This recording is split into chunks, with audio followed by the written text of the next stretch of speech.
chaîne na biso oyo tobengaka yango BBC Tibo TV ezalaka wana mpona kopesa bino ba actualité. Naozwa video na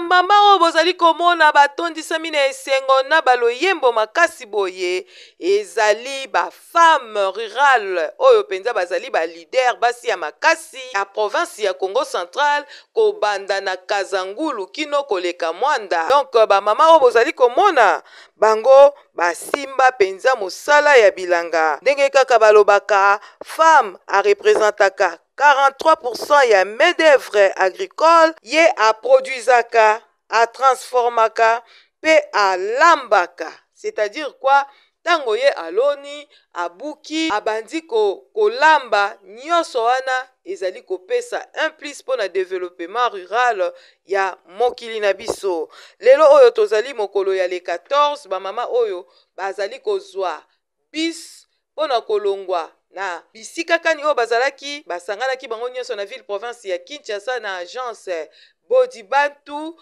pona komata kuna na province ya Kwango na mboka ya Kenge bipai kani oyo bakokende kosangana na ba mama ya Kenge oyo pe basalaka bilanga pona kosala ba expérience na bango pe pona kofete journée internationale de la femme rurale oyo esalamaka chaque le 15 octobre pe lisusu kofete journée internationale d'alimentation oyo esalamaka chaque le 16 octobre. Epesaki esengo na sima ya milulu na bango ya le 15 octobre 2024 oyo ezalaki penza na thème spécial oyo balobelaki penza la femme nourricière de toutes et tous epesaki penza esengo nde mokolo ya le 16 lelo basanganaki bango nyonso na salle de diocèse ya Kenge, salle oyo babengaka yango salle de cinquantenaire de l'évangélisation. Awa nde bipai kani bakutanaki penza bamama ezalaki ya koyinda makasi po ete tomoni bamama oyo bazali na ba expérience lokola bamama Mandiangu, lokola bamama Mami, lokola bamama Mireille, lokola bamama Nzumba, lokola bamama Fifi. Kasi na compte ya Mbanza Ngungu tomonaki mama Nzumba Francine azalaki wana, tomonaki mama Viviane Toto azalaki wana, pe tomonaki bandeko ya association Tombokolo ya honorable Rachel Diazangu Kantona ndeka boyebelie mwasi ya makasi bango bazalaki pe wana, tomonaki wana mama na biso Louise oyo a représentaki mama Rachel Diazangu Kantona epesaki penza esengo makasi nde na kati ya salle oyo ba partage ebandaki penza kosalema moto na moto alekaki na kopesa idée na ye balobelaki sur 3 points. Point est-ce que mwasi akoki kosala politique, soki ya kosala politique ekolekana ndenge nini de nini esengeli na mwasi kosala po ete ye abooste pe mokili. 3 nini oyo nakanisi ekozala ndenge nini pona kosunga femme rurale akende liboso na maso wana misato penza epesaki esengo. Kasi initiative oyo eutaki epai na ye moko femme leader oyo tobengaka mama Chantal, mama sociale. Donc on veut dire mama Chantal azali mwasi oyo akotisaka penza basi esprit pe idée ya développement nde a tomoni penza lolenge kani mason ezali kolekana kitoko mama moko apesaki idée na ye. Kasi bokutani oyo na salle ya cinquantenaire bazalaki kaka bango moko te ba mama ya province ya Congo Central, kasi bazalaki na ba mama ya Kwango, ba femme leader ya Kwango ande basalaki penza ba échange na bango malamu. Mama balakisi ndenge ba protégeaka tomate na biso esali penza esengo. Tomoni lolenge kani ba mama bapesi ba expérience ndenge ni balonaka loso, ndenge ni batransformaka manioko ekoma gâteau, ekoma mikate ekoma biloko ya songolo pakala esali penza esengo ya esengo makasi tomonaki lisusu kaka na farine ya bleu nde basalaki biloko tobandaki kolia na bomwana tobandaki kobenga gratania donc epesi penza esengo makasi epesi kitoko makasi nde tomonaki bamama bakangaki minoko na bango te balekaki kotalisa moko na moko na moko nini oyo ememaki bango na kenge pe experience nini oyo bango bazwi.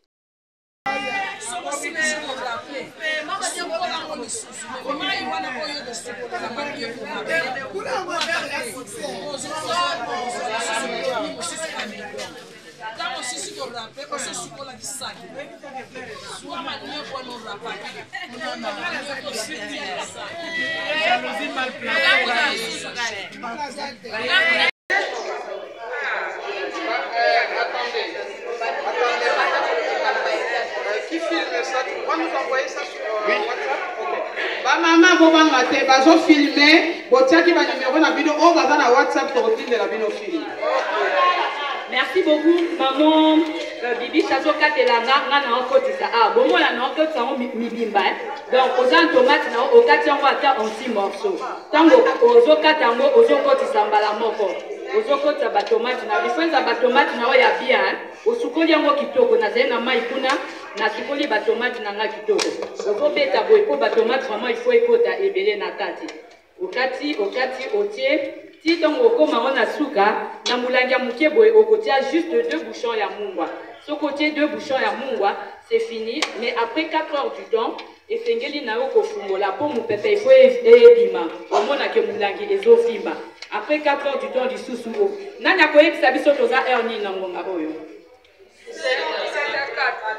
alors tant aussi ça n'a autour de heure botuni heure tant aussi ici après 4 heures du temps de toye bakofungo la mulangi boyo au 4 heures du temps ti pendant plus ou moins 3 jours ne omoni tomate na yo ekomi bien okoki kobanda ofungoli osaleli so ko lobi lokwa tomate eza mingi mikolo oyo obombi na tomate na yo ti ntango omoni ke tomate ebungi obandi osalela tomate na yo sans problème eza vite fait moko oyo vraiment soko oza nango ekosala yo kitoko mingi bobomba ngo te bamama bolakisa ngo na bamama oyo baza nzinga eza bien efungola biso baporte ebele bamama bino nyonso boomona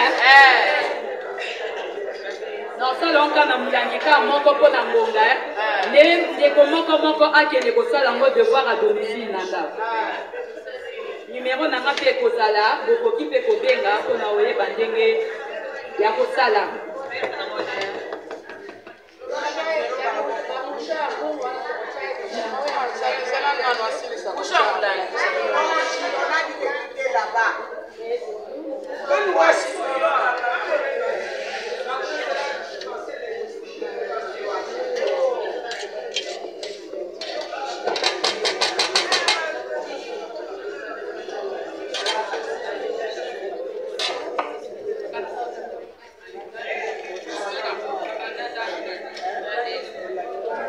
maman naotia tomate mibimba natiaki mpe bongo na oyo donc ntango ekomaki pre nazwi na déverse awa ezali ka mibimba ndenge eza boye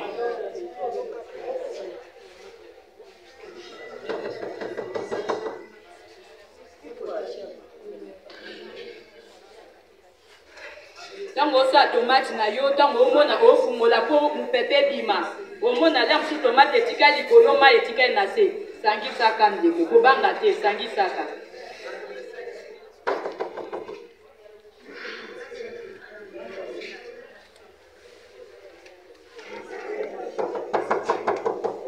ebolimbisela mba mesa ebebi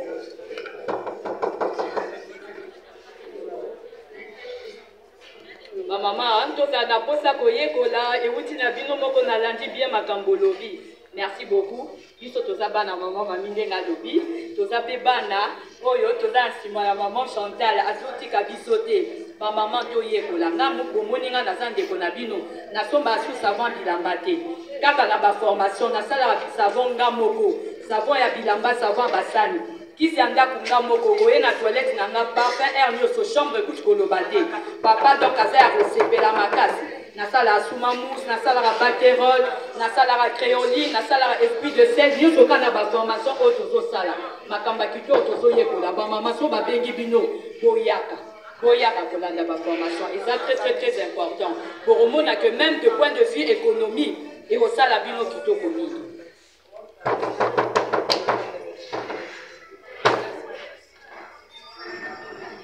On va comme que nasé hein. Azobetaka po etonda bien bandeko tosuki awa bouchon na ngai yango oyo nazwi bouchon ya liboso natie ya mungwa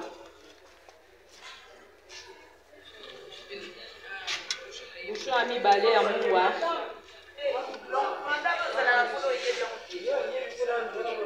ntango totie bouchon na biso tozwi tokangi yango kitoko makasi le bouchon ya mungwa soki ezali na molangi ya monene botia 4 bouchon na molangi ya 1,5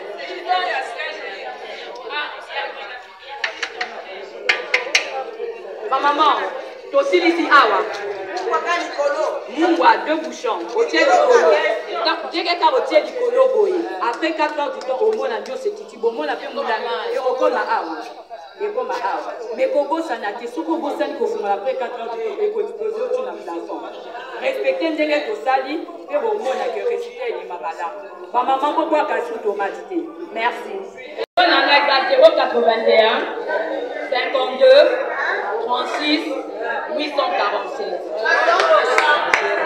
081 52 36 847. Bongo, maman Mimi Kouzoma. Maman Mimi Kouzoma. La Mwanda, merci. De Mwanda, voilà. Merci maman. Merci beaucoup. Nous sommes en maman. Mpona kosala mikate tokola na mikate ndenge wana te kosala mikate soki olingi ogani sala na farine panifiable na sina ndakisi bino ndenge ya kosalela farine oza na manioki na yo sukola onika na linuka osisi kosukola olongoli poso osukoli lisusu ozi ndenge nayebisi elinzanza mingi yo monene tia madusu mpe limabanza mpona nini orape manioki soki osilisi korape sukolango lisusu me mai wana oyo okosukolela manioki orape okwaka te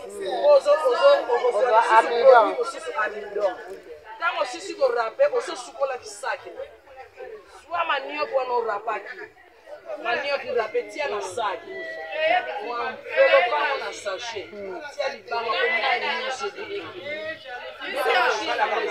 ndenge tosala ntango yokoyesi ndenge wana tandango de préférence tia likolo sachet ya mwini soki ezali parce que la chaleur le noir absorbe la chaleur wana nde kokauka noki mais il faut kobalolaka yango à tout moment ata après 1 heure après 2 heures oke obaloli yango po ekauka noki ntango osali ndenge wana ozwi produit na yo soki eza ebele kende na machine soki eza nango mingi te tuta na liboka okende nango na machine otuta na liboka fo koyungo ozwa produit moko ya bien siko olingi kosala mikate soki olingi kosala mikate na bandi nano mikate mélange avant nalakisaki mikate yango na yango sa mélange ozwi kopo moko ya monene wana ya farine panifiable ozwi susu kopo moko ya farine ya mondele ozwi verre à sucre fo verre kaka okaze yango po bamosusu balinga biloko ya sucre mingi ozwi lutu moko ya levure ya baboulanger voilà sikome eza nango 1 kilo okotia siko lutu oyo ya babebe orasango ya baking parce que baking soki eleki mingi akolisaka poso makasi. Ok, merci beaucoup. C'était tellement bien et magnifique. En plus, c'était vraiment bénéfique pour toutes les femmes des 2 provinces, province du Congo central et la province du Kwango. Et je pense que tous nous avons soulevé, lorsque les chefs de l'État nous avons parlé, la revanche du sol sur les sous-sols. Et je crois que c'était la journée internationale de la femme rurale, parce que c'est la femme qui nourrit, c'est la femme rurale qui nourrit toute une population. Et sans la femme rurale, la nation sera enfamée. Et vous avez vu, il y avait la présence de Madame la ministre du Genre, Famille et Enfants. Quand même, elle était venue, on a passé des moments ensemble. Elle a vécu la famille rurale. Et il y a eu une exposition des produits fabriqués par les femmes rurales. Et ils ont passé de l'agriculture à la transformation et à la commercialisation. Et quelle est la commercialisation améliorée en transformant tout ce qu'ils ont cultivé comme produit agricole. Et c'était tellement bien, c'est magnifique. Et nous sommes dit, je pense que rien qu'avec l'agriculture, on peut quand même améliorer l'économie de la RDC. Parce qu'avec tout ce qu'on a vécu là, et nous avons vu comment les familles consommaient les biscuits fabriqués à base de manioc. Il y a ce que nous appelons le croquette, il y a le spaghetti même, et il y a aussi le beignet et fabriqué, et il y a aussi la farine panifiable. Et vraiment, nous avons constaté rien qu'avec le manioc, on peut faire beaucoup de choses, on peut créer même les usines. Et vraiment, c'était tellement bien. Kombo nanga ezali Gertrude Litseko na uti na territoire ya Koko Kabaka na province na biso eza nde Kwamba. Eloko epesi nga esengo initiative ya kitoko na nouveau gouverneur na biso ya Kwamba. En tout cas na sepeli na kota na monoko na biso ya Kiya. Sepeli bavula. Association dia dikasali ya province yetu ya Congo Central.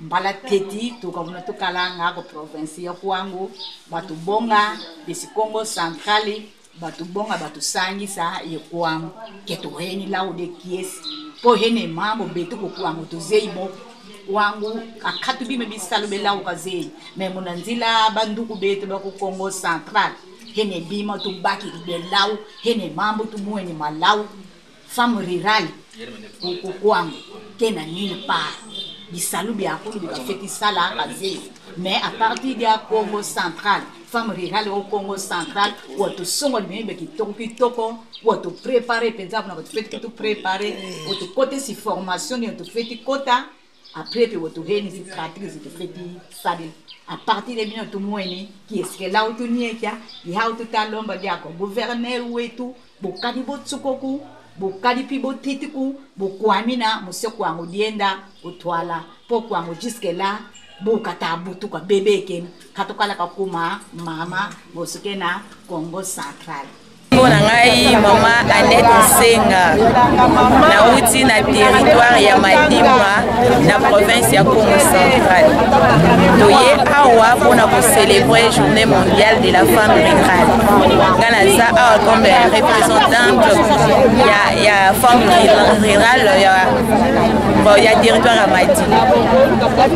Toye awa po to sala bilanga na biso tozo valoriser ko pe ko dalisa ba mama mususu oyo bazo zonga siba pe bakonzi biso dini bakoko sala mo basu na territoire ya Madimba toza na mabele na biso toza na ba mai toza na rivière Nkisi eza na ba poisson ebele oyo singa ke soki ba chango pêche en tout cas toza ba biso ebele to kolia susu ba biloko ezo da ba mboka mususu et na ba bilango to salaka ba loso to salaka maniok to salaka masango to lona nguba to salaka bebe culture maraîchère na maniok wana to salaka kwanga et kwanga wana yango esungaka biso po to tangisa pe bana esunga biso na mwa biloko ya mike na makambo ya Italie kaka ya ba produit de première nécessité et biso na ba territoire ya Madimba toza biso ne batozo lesa Kinshasa po toza proche ya Kinshasa territoire na biso banda et ba créé en 1913. C'est le premier territoire na mboka na biso ya Congo. Alors nous sommes toujours négligés. Donc on dirait que batia biso pena kate.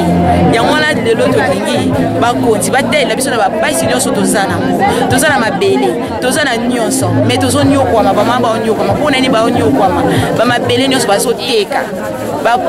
problème coutumier nyonso wana ezosala biso pasi makasi komona mama aza na mposa aproduire asala bilanga monene me akokende boye bazokatele mwa art e art wana bakateli ye kolo mabele soso azoya azozwa 50%.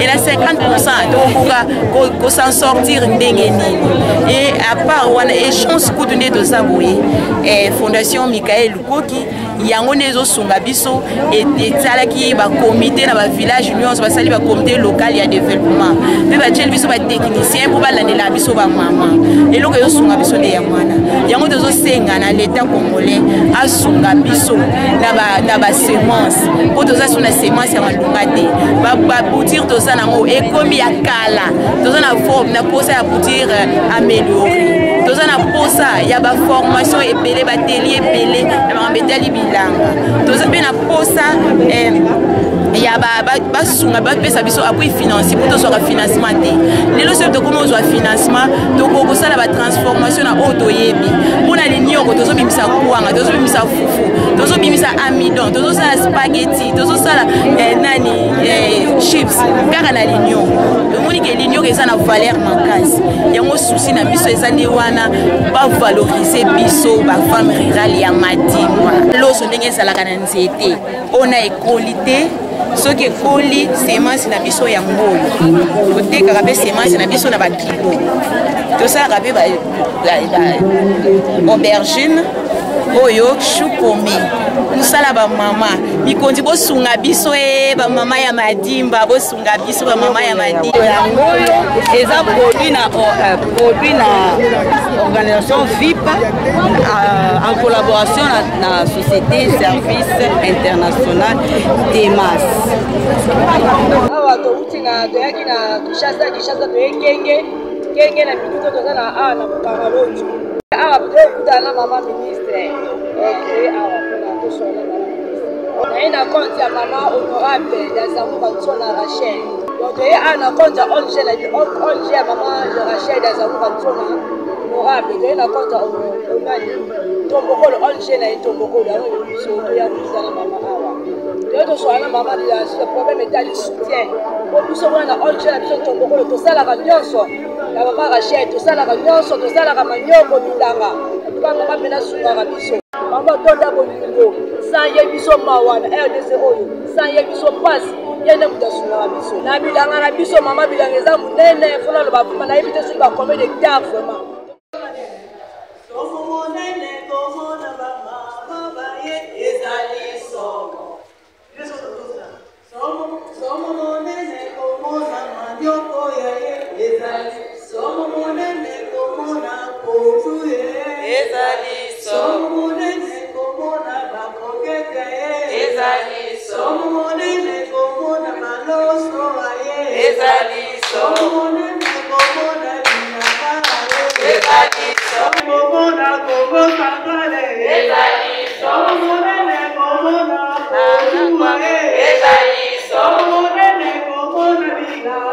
Voilà, les mamans à Kwango, là nous sommes à Kwango ici là. Ensemble. Là nous voyons maman Francine, nous voyons maman Chantal. Il y a toutes les mamans de la province du Congo central ici là à Kwango. Donc nous sommes là. Nous sommes là ensemble avec les mamans congolaises.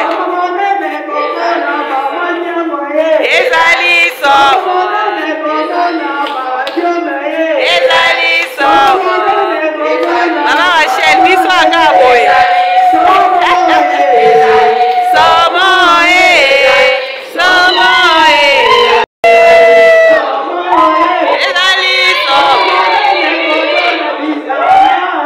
Ezali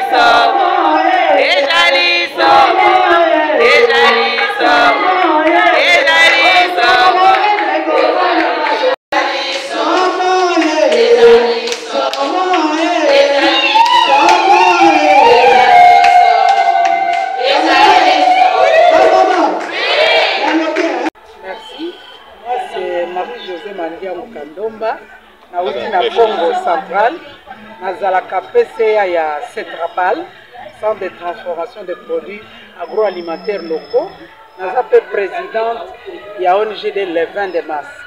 Na sepeli parce que depuis toyaki, oyebi que lobi tozalaki na Lonzo, où on a fait l'exposition, où Madame, Son Excellence, la ministre nationale du genre, famille et enfants, a lancé qui quinzaine d'activités à Journée internationale de la femme rurale. Et puis, le lobby sous de vivre échange avec les femmes de la province du Congo et de ces pays parce que nous avons compris que les femmes ont beaucoup de potentialité. Et puis, ce qui est aussi unir, si nous dialoguons, nous saurons avoir des formations, puis des informations, et puis nous allons profiter avec toutes les opportunités pour que les négociations. Nous devons savoir d'abord que nous, les femmes rurales, nous produisons. Et maintenant, le grand défi, c'est transformer et commercialiser. Nous sommes déjà dans cette rapale de quota dans la transformation. Et vous savez que des voyages comme ça, il y a échange, ça nous éclaire et ça nous fortifie, ça nous édifie davantage. Donc, ma capacité est encore renforcée. Donc, c'est comme cela qu'on est vraiment complet.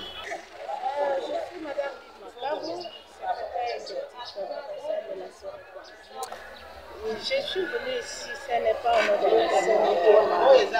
mon institution.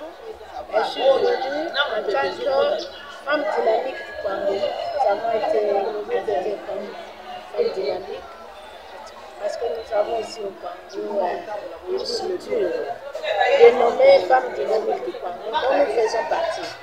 C'est au nom de cette structure que nous sommes. Et nous avons eu à décortiquer l'ensemble. Les femmes doivent apprendre d'abord à s'aimer entre eux,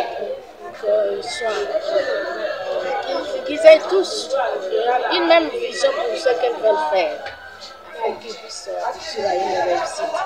Et puis nous avons parlé du genre et élection. Qu'est-ce que la femme peut faire pour qu'elle puisse accéder au poste de commandement?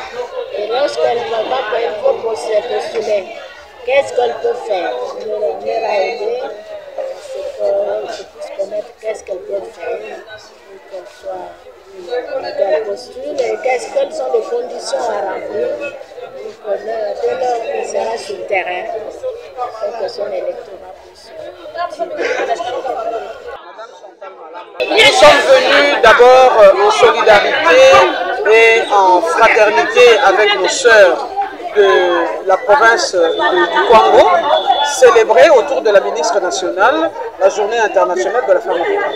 Ça c'était hier le 15 et nous avons profité de notre présence ici pour avoir une journée d'échange et de partage avec les femmes du Congo.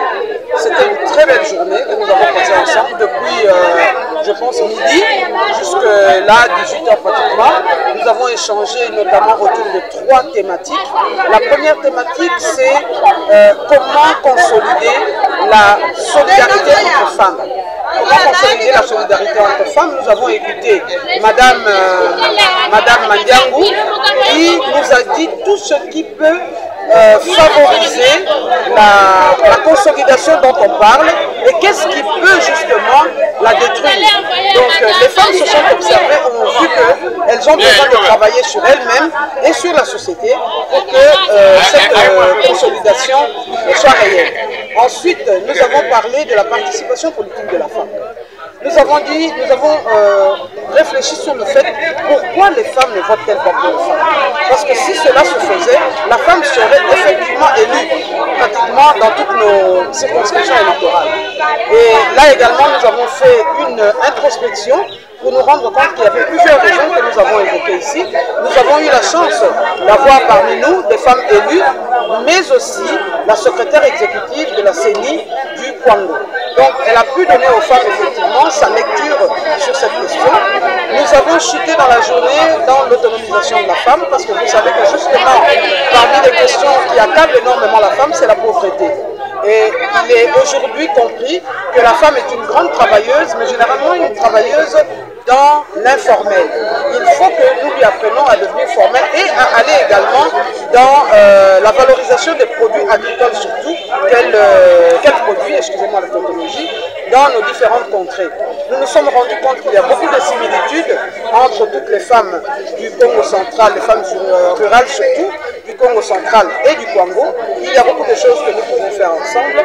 On a mis en place un programme que nous allons exploiter dans les jours qui viennent. La conclusion, justement, comme je l'ai dit, nous avons pris des résolutions.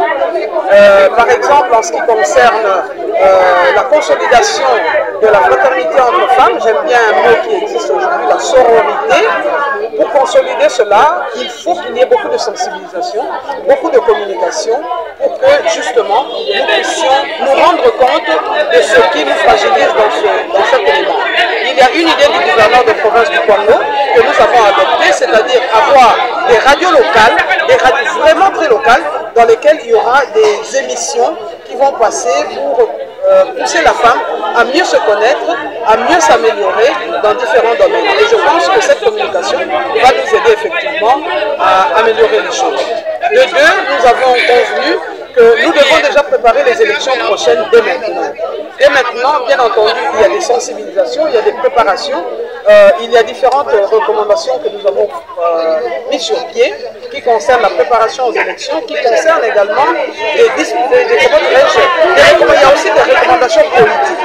Il y a des recommandations politiques, nous n'en parlerons pas là, mais nous allons les mettre en pratique au fur et à mesure, afin que la femme puisse demain avoir plus de chances d'être élue. Enfin, nous avons convenu avec les femmes qu'il est important de montrer aux différentes femmes de nos provinces les techniques de transformation de nos produits locaux, afin qu'elles puissent donner à leur famille de la bonne nourriture, pas seulement cette nourriture synthétique que nous achetons de l'étranger et qui parfois est à la base de plusieurs maladies, mais également transformer nos produits, préférer par exemple donner des produits locaux tels que le soja à nos enfants, mais comment les transformer, c'était l'élément de la troisième session de la journée.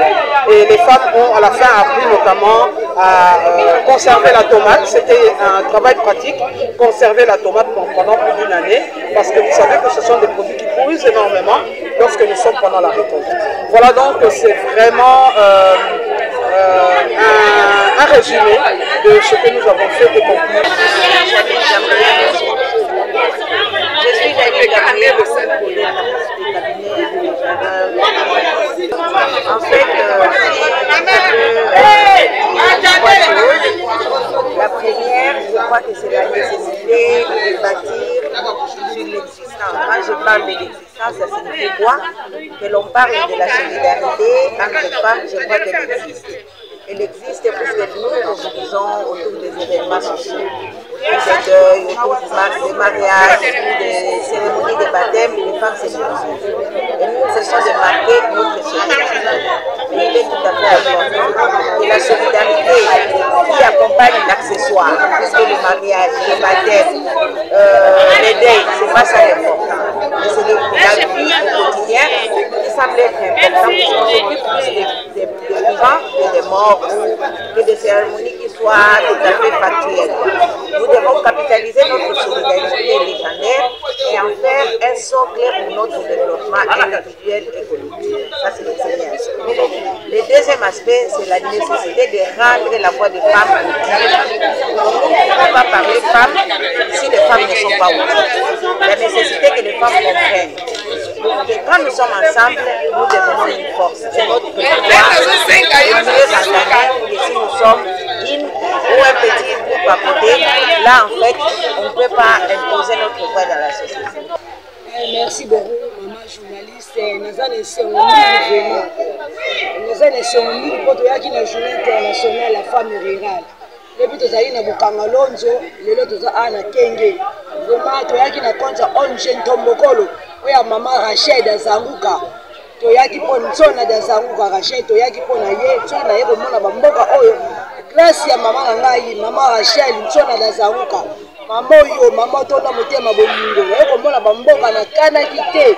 Pe na zui formation moko ya bien, ya koyekola nini faut kosala na vie, ya koyekola gâteau, galette, mpona manioko nini fo kosala spaghetti kolia mpenza bio ya biso moko nyonso na grâce ya mama nsona diazanguka rachel mama bipai ozali nzambe amona yo nzambe apambola yo 2028 mama toza wana mpona yo poso na yo komona bamboka oyo nakanaki te grâce na yo mama ala biso toza na kenge yo tozalaki na kasongolunda lelo toza na kenge tozalaki na mama ministre genre et enfant tosepeli mingi vraiment motene bagros bisu mama biso kozali na mboka poto merci beaucoup. En tout cas longonya mingi na ba mama oyo ba accompagnaki tomonaki mama Nzumba Koloba tomonaki mama Louise Koloba tomonaki ye moko pe mama Chantal Koloba pe tomonaki mama Mami ndenge penza asimbaki kikuku pona kotalisa ba mama lolenge kani ba transformaka ba maniok na bikate na galette na biscuit na gratania na biloko ya ndenge na ndenge epesaki penza esengo tomonaki mama Mangiau lolenge kani apusaki mwasi aexitaki mwasi asala penza bilanga po ete na bilanga na transformation nde ezali kotombola penza mwasi maso wana tokozali kolanda yango toujours na chaîne na biso BBC Tibo TV po ete yango wana nde epesaka baactualité na temps réel. Merci. Chaîne na biso oyo tobengaka yango BBC Tibo TV ezalaka wana mpona kopesa bino baactualité.